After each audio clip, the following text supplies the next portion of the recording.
తోటకూర నాదే సామెత కదా. అందిస్తున్నవారు తెలుగు ఫర్ కిడ్స్. ఒక ఊళ్ళో ఒక పేద ఇల్లాలు ఉండేది. ఆమెకు ఒక కొడుకు ఉండేవాడు. ఒకరోజు ఆ అబ్బాయి ఒక ఇంటి ముందు చిన్న తోటకూర తోట చూశాడు. అతను అటూ ఇటూ చూశాడు. చుట్టుపక్కల ఎవరూ కనిపించలేదు. ఒక 4 తోటకూర కాడలు తీసుకుని గబగబా ఇంటికి వెళ్ళాడు. తల్లికి ఇచ్చాడు. ఆమె వండి పెట్టింది. అడగకుండా తీసుకోవడం తప్పు కాదనుకున్నాడు ఆ అబ్బాయి.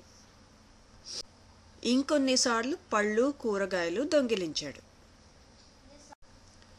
చేస్తున్న తప్పు తెలియక మెల్లగా పెద్ద పెద్ద దొంగతనాలు చేయడం మొదలుపెట్టాడు. త్వరలోనే పోలీసులకి పట్టుబడ్డాడు.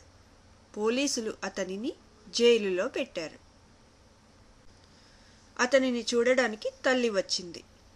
తల్లిని దగ్గరికి రమ్మని పిలిచి ఆమె చెవిలో, తోటకూర నాదే చెప్పకపోతివే అంటూ చెవి గట్టిగా కొరికాడుట. చిన్న తప్పు చేసినప్పుడే చెప్పకపోతే పిల్లలు పెద్ద తప్పులకి అలవాటు పడి తిప్పల పాలవుతారు.